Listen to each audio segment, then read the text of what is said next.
Welcome to the Singapore Management University podcast series, where we feature the latest insights and perspectives from our faculty. The advent of financial technology, or fintech, has created new opportunities, business models, products and services. Fintech innovations have disrupted the financial industry, leading to novel ways of delivering financial services not only by traditional financial institutions, but also by startups. One such interesting development is the emergence of smart contracts. What are smart contracts? How smart are they? And how do they compare against traditional contracts? Associate Professor Paul Griffin, a financial technology expert from SMU School of Information Systems and Director of the Financial Technology track under the Master of IT and Business program, has done much research into the efficacies of smart contracts. In this podcast, Professor Griffin shares his research findings and discusses how he sees smart contracts developing in the near future.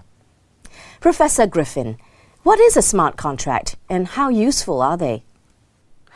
Well, there's two usages of the term smart contract which are interlinked. Firstly, a smart contract's a legally binding agreement with automatic execution and penalties. This term was introduced by Nick Szabo in the mid-1990s. Secondly, a smart contract is a piece of code on a blockchain, running as a decentralized application. Code on a blockchain is very useful for implementing end-to-end workflow with external organizations and individuals. Making them legally binding would be ideal, but needs lawyers to figure out how to do this. A big usage of smart contracts right now is for what's called ICOs, which are initial coin offerings, where companies create and sell tokens, allowing them to raise money. Unfortunately, this is currently mainly unregulated, and this allows a multitude of scams.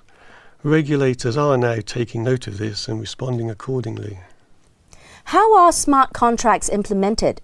Well, smart contracts could be implemented in a centralized system where a company would be a trusted holder of the code and the contracts. Alternatively, they can be implemented in a decentralized peer-to-peer system between individuals or between a consortium of companies.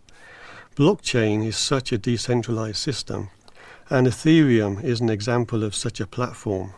There are also other platforms out there, such as R3 and IBM Hyperledger Fabric, to name a few. What is the current state of smart contract implementations globally and in Singapore?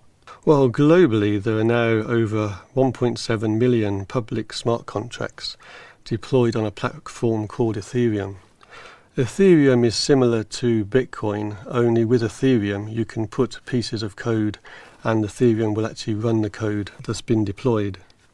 But out of all these millions of contracts, only 4,000 of them have actually been verified, meaning that people can see the source code and therefore trust it.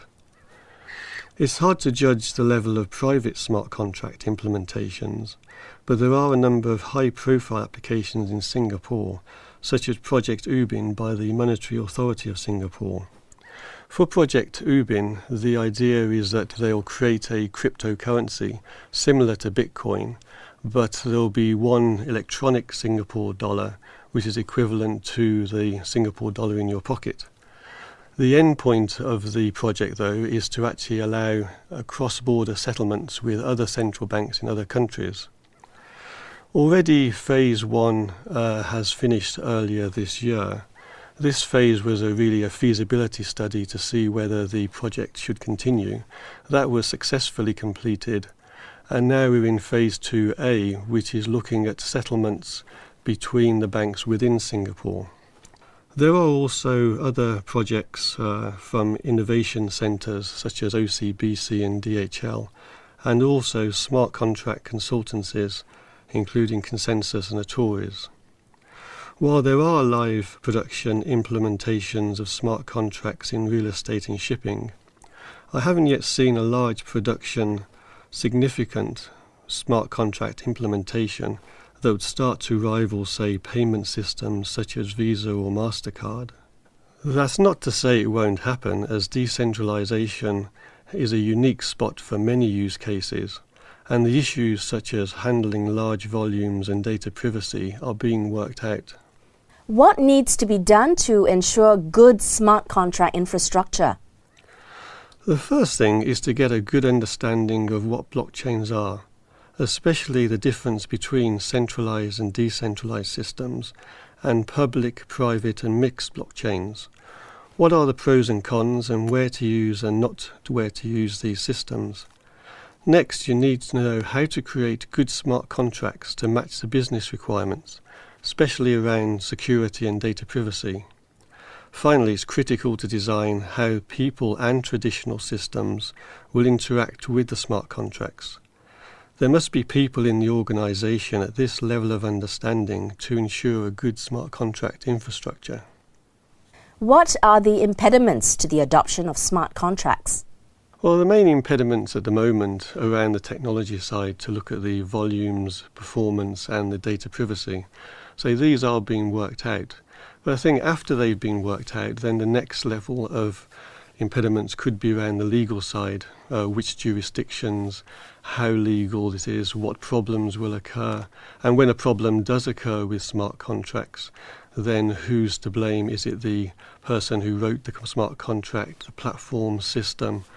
These are all the problems which will arise once we get larger implementations in place. How do you foresee smart contracts developing in the near future? Well, we're now at an exciting beginning for smart contracts, but still relatively immature in implementation, standards and governance. Smart contract development support will become more standardized and efficient with good frameworks on more robust platforms, and security will become easier to implement. The end state, though, will be similar to IP telephony. Smart contracts will disappear into the background and people will just have faster, cheaper and more transparent and secure services where they won't know that it's being run by smart contracts. And it won't just be for voice calls, it'll be for anything. Thank you, Professor. Thank you.